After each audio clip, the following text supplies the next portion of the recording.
Good morning student. आज हम बात करेंगे न्यूट्रिशन इन प्लांट का। तो आप लोग जानते हैं कि हमारा जो जीवन चक्र है, लाइफ प्रोसेस है, उसमें 4 स्टेज होता है।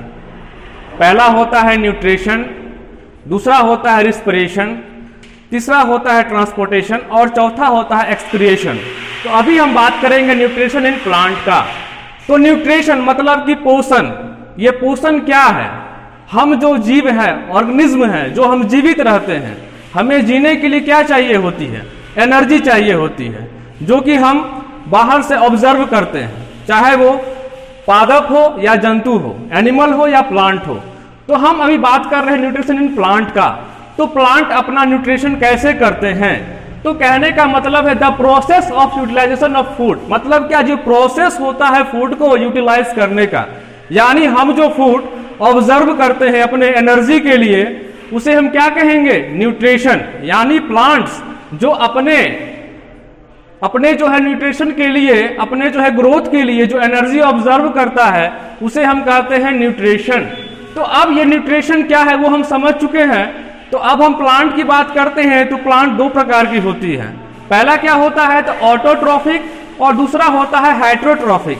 तो ऑटोट्रॉफिक की अगर हम बात करेंगे तो उसे कहा जाता है स्वपोषी, यानी वैसे प्लांट जो खुद से अपना न्यूट्रिएंट कर सकते हैं, वो खुद से अपना भोजन बना सकते हैं, उसे हम क्या कहेंगे? ऑटोट्रॉफिक कहेंगे। तो ऑटोट्रॉफिक की बात करते हैं तो आप जानते हैं फोटोसिंथेसिस यानी प्रकाश संश्लेषण, जो आप पिछले वर्ग में भी पढ़ चुके हैं, आप प्रीवियस क्लास में भी पढ़ चुके हैं। तो फोटोसिंथेसिस प्रकाश संश्लेषण क्या है? प्रकाश संश्लेषण का मतलब होता है कि सूर्य का प्रकाश यानी सनलाइट से जो एनर्जी ऑब्जर्व करता है प्लांट, वो कब करता है? तो दिन में करता है। फोटोसिंथेसिस में वो क्या करता है कि सनलाइट से वो एनर्जी ऑब्जर्व करता है कार्बोहाइड्रेट के रूप में, ठीक है, जिसमें कार्बन, हाइड्रोजन और ऑक्सीजन इंक्लूड रहते हैं, ठीक है। तो एनर्जी जो वो ऑब्जर्व करता है फोटोसिंथेसिस, वो क्या करता है? वो सवेरे यानी दिन के लाइट में, सनलाइट में वो क्या करता है कि एनर्जी को ऑब्जर्व करता है। कहाँ करता है भाई? तो वो अपने लीव्स में करता है, वो अपने लीव्स यानी पत्तियों में करता है। और पत्ती का कलर क्यों होता है? ग्रीन होता है। अब ग्रीन क्यों होता है? तो हमें पता है कि क्लोरोफिल के कारण जो होता है वो क्या, प्लांट्स का कलर जो है ग्रीन होता है। और फोटोसिंथेसिस का जो प्रोसेस है वो केवल जो है ग्रीन भाग में ही होता है, इसलिए क्लोरोफिल के कारण क्या होता है कि प्लांट्स ग्रीन होते हैं और लीफ में जो है फोटोसिंथेसिस का प्रोसेस किया जाता है। अब हम बात करते हैं कि भाई पत्तियां हैं, तो पत्तियां ऑब्जर्व कैसे करती है, उसको भी जरूरी है। तो ऑब्जर्व कैसे कर, जैसे कि हमारे पास अगर हम एनिमल की बात करते हैं तो हमारे पास क्या होता है? माउथ होता है, जिससे अपना क्या हम न्यूट्रिशन अंदर डालते हैं। उसी प्रकार क्या होता है कि फोटोसिंथेसिस जो किया जाता है प्रोसेस न्यूट्रिशन का, उसमें क्या होता है कि लीफ में एक स्टोमाटा होता है। स्टोमाटा में क्या होता है कि छोटे छोटे छिद्र पाए जाते हैं और छिद्र के द्वारा वो क्या करता है कि एनर्जी को ऑब्जर्व करता है। और छिद्र में भी क्या कहा जाता है कि वहां पे गार्ड सेल होता है। मतलब गार्ड मींस क्या, आप समझ सकते हैं, गार्ड मतलब क्या? देख रेख करना। तो वो गार्ड सेल का वर्क क्या है कि जब उसको दिन में एनर्जी चाहिए होता है तो वो गार्ड सेल क्या करता है? वो गेट को खोल देता है, जिससे कि एनर्जी क्या होता है? वो पत्तियों में चला जाता है। और जब उसका एनर्जी लेने का प्रोसेस कंप्लीट हो जाता है तो वो क्या करता है कि गार्ड सेल को क्लोज कर देता है। यानी आप देख सकते हैं कि ये जो है, ये गार्ड सेल जैसे ये ओपन है तो एनर्जी इसके द्वारा क्या अंदर जा रहा है, और जब गार्ड सेल का काम कंप्लीट हो जाता है तो वो क्या करता है? ऐसे क्लोज हो जाता है, ठीक है। इसलिए उसको गार्ड सेल कहा जाता है, जो कि स्टोमाटा में रहते हैं। ओके, अब हम बात करते हैं कार्बन डाइऑक्साइड की। हमको पता है कि प्लांट्स क्या लेते हैं? कार्बन डाइऑक्साइड लेते हैं, और हम क्या लेते हैं? ऑक्सीजन लेते हैं। ये जो प्रोसेस होता है, ये जो बैलेंस, वो क्या होता है? चलते रहता है कि हम लोग क्या लेते हैं? ऑक्सीजन लेते हैं और प्लांट कार्बन डाइऑक्साइड लेते हैं, ठीक है।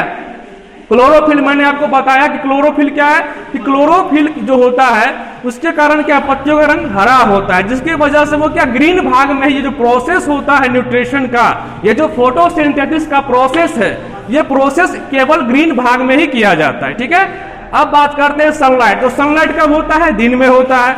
तो दिन में क्या होता है कि ये जो प्रोसेस होता है न्यूट्रिशन का, वो पेड़ पौधे दिन में करते हैं, ठीक है। और वो क्या करते हैं कि वो कार्बोहाइड्रेट को ऑब्जर्व करते हैं, किसमें? कार्बन, हाइड्रोजन और ऑक्सीजन के रूप में, ठीक है। वो क्या करते हैं? CO2 लेते हैं और O2 छोड़ते हैं, ओके, वो हम आगे देखेंगे। वाटर, अब सीधी सी बात है कि पेड़ पौधे को जीवित रहने के लिए सिर्फ एनर्जी कहां से, मतलब एनर्जी के रूप में उसे क्या चाहिए? कार्बोहाइड्रेट चाहिए और वाटर चाहिए, खनिज लवण चाहिए। तो क्या किया वो? सनलाइट से वो क्या किया? कार्बोहाइड्रेट तो ले लिया, अब उसको वाटर चाहिए, तो वो क्या करेगा? तो पेड़ में हम देखते हैं कि केवल लीफ तो होती नहीं है, पेड़ में क्या होता है? लीफ होता है, स्टेम होता है और रूट होता है, ठीक है। तो रूट कहाँ रहते हैं? तो सॉइल के अंदर रहते हैं, ठीक है। उसमें क्या होता है कि वो सॉइल को जकड़े रहते हैं, ठीक है। उसमें क्या होता है कि रूट हेयर पाए जाते हैं। वो क्या करता है कि सॉइल को जकड़े जो रहता है वहां से वो क्या करता है कि वाटर को ऑब्जर्व करता है, ठीक है। और एस्टियम के द्वारा वो क्या करता है? सारे पार्ट्स में जाता है, जिससे कि उसका पूरा न्यूट्रिशन होता है। अब हम बात करते हैं कि अगर ये जल है और क्या है? भोजन है, इसमें हम आगे पढ़ेंगे कि दो चीज होता है, जाइलम और फ्लोएम। तो जाइलम का वर्क क्या होता है कि जाइलम जो है जल का, जो वाटर का जो न्यूट्रिशन होता है वो जाइलम के द्वारा होता है, और जो फूड का न्यूट्रिशन होता है वो क्या होता है? फ्लोएम के द्वारा होता है, ठीक है। अब हम बात करते हैं किस चीज का? तो हेटेरोट्रॉफिक न्यूट्रिशन, मतलब क्या? ऑटोट्रॉफिक तो हमने देख लिया, वो क्या होता है कि जो स्वपोषी है, जो खुद से अपना न्यूट्रिशन कर सकते हैं, उन्होंने क्या किया भाई? तो क्या किया कि सनलाइट से एनर्जी को ऑब्जर्व कर लिया, ठीक है। और क्या किया? जल जो है रूट हेयर से ऑब्जर्व कर लिया, स्टेम के माध्यम से उन्होंने क्या? अपना न्यूट्रिशन कंप्लीट कर लिया। अब हेटेरोट्रॉफी की बात अगर हम करते हैं तो हेटेरोट्रॉफी का मतलब होता है विषम पोष, यानी कि जो दूसरे पे डिपेंडेंट होता है, जो खुद पे डिपेंडेंट नहीं है, यानी जो खुद से अपना न्यूट्रिशन नहीं कर सकता है, ठीक है, उसे हम कहते हैं हेटेरोट्रॉफिक, जो दूसरे के द्वारा अपना न्यूट्रिशन करते हैं, ठीक है। अब उसमें क्या है कि उसका प्लांट्स में 4 पार्ट है, उसका 4 पार्ट है। पहला हम देखेंगे पैरासिटिक प्लांट। पैरासिटिक किसे कहते हैं? तो आपने कभी अपने घर के अगल बगल या कहीं भी देखा होगा कि जो भी पेड़ होते हैं उसमें बहुत सारी लताएं जो है उनको ढकी रहती है, ठीक है। जो बड़े बड़े पेड़ होते हैं उसमें आप लोग जो लत्ती की बात करते हैं हम लोग अपने भाषा में, वो लताएं क्या होती हैं कि पेड़ पौधे को जकड़े रहती है, ठीक है। वो क्या करती है कि उनका जो न्यूट्रिशन होता है, जिस पेड़ पे वो शाखाएं लताएं उलझी रहती है, उसी से उसका न्यूट्रिशन वो क्या करती है कि उनका जो एनर्जी होता है वो ऑब्जर्व कर लेती है, ठीक है। और उनसे आपका पोषण, जैसे कि अमल, उसको अमल बेल कहते हैं, कैसकटा कहते हैं, यानी बहुत सारे जो बेलें हैं जो आप देखते हैं कि दूसरे वृक्ष पे अच्छी तरह से फैली रहती है, यानी कि ढके रहती है, उनका जो न्यूट्रिशन होता है वो उसी के द्वारा किया जाता है, ठीक है। अब हम बात करते हैं सैप्रोफाइटिक प्लांट। वो क्या होता है? तो उसे हम कहते हैं मृत जीवी। आपने अपने घर में या कहीं मशरूम देखे होंगे, है ना, या फंगी देखे होंगे। वो मशरूम क्या है? वो सैप्रोफाइटिक न्यूट्रिएंट प्लांट्स होते हैं। वो क्या करते हैं? उसे मृत जीवी कहा जाता है। अब उनका न्यूट्रिशन कैसे होता है? तो वो सड़े गले पदार्थ जो सड़ गल जाते हैं उससे उनका भोजन चलता है, और वो हमारे लिए मोस्ट इंपोर्टेंट है, क्योंकि जो भी प्रकृति में जो सड़ गल के पदार्थ जो बन जाते हैं वो उसको क्या कंट्रोल भी करते हैं, क्योंकि हमारा जो एक बैलेंस है जो हम पढ़ चुके हैं वो हमेशा क्या है? नेचर में बना रहता है। तो ये जो सैप्रोफाइटिक प्लांट होते हैं मृत जीवी, वो मृत पदार्थ को खा के ही अपना न्यूट्रिशन करते हैं। अब हम बात करते हैं इंसेक्टिवोरस प्लांट्स का। ये क्या होता है भाई? ये बहुत इंपॉर्टेंट चीज है, इसको आप लोग ध्यान से देखिए। ये एक ऐसा प्लांट है जो छोटे मोटे कीड़े मकोड़ों को मार के खाता है। जी हाँ, ये जो है आपने देखा होगा या नहीं देखा होगा, लेकिन ये जो है ये बहुत इंपॉर्टेंट प्लांट्स होता है। आपने नेफेंथिस का नाम सुना होगा।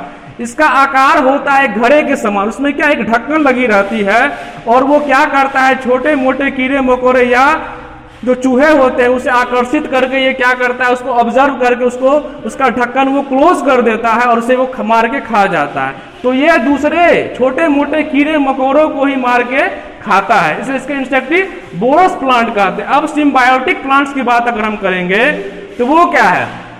आपने कभी कभी कल के पास या पत्थर के पास हरा हरा जो है पूरा जो है देखे होंगे कि छाल लग जाता है, ठीक है, उसको हम लाइकेन कहते हैं। जो बड़े बड़े जहाँ पे पानी का स्रोत होता है, चापाकल होता है, पत्थर होता है, वहां पे क्या होता है कि बड़े बड़े जो है पत्थर पे जो है ग्रीन ग्रीन जो है भाग पूरा उसको क्या ढक लेता है। उसको हम लोग लाइकिन कहते हैं। तो लाइकिन क्या करता है कि वहां उसी से वो उसका न्यूट्रिएंट होता है, वो जो जीवित होते हैं, जो पानी का स्रोत होता है, वहां से उसका क्या होता है, न्यूट्रिशन होता है। ठीक है, तो अब हमने देख लिया कि हाइड्रोट्रोफिक न्यूट्रिशन में 4 पार्ट मैंने देखा। क्या क्या देखा, पैरासिटिक देखा, सेप्रोपैथिक देखा, इंसेक्टिवोरस देखा और सिम्बायोटिक देखा। ठीक है, उसके बाद हमने न्यूट्रिशन को देख लिया कि ऑटोट्रोफिक और हेटेरोट्रोफिक। सबको पता है कि फोटोसिंथेसिस के बारे में सबको पता होना चाहिए कि जो होता है कि सनलाइट से वो एनर्जी को ऑब्जर्व करता है, ठीक है, और रूट से वो क्या वाटर को ऑब्जर्व करता है, उसका वो न्यूट्रिशन का हो जाता है। ठीक है, तो आपने देखा कि न्यूट्रिशन में हमने ऑटोट्रोफिक और हेटेरोट्रोफिक दोनों समझ लिया। ठीक है, अब नेक्स्ट क्लास में हम न्यूट्रिशन इन एनिमल के बारे में देखेंगे। Thank you.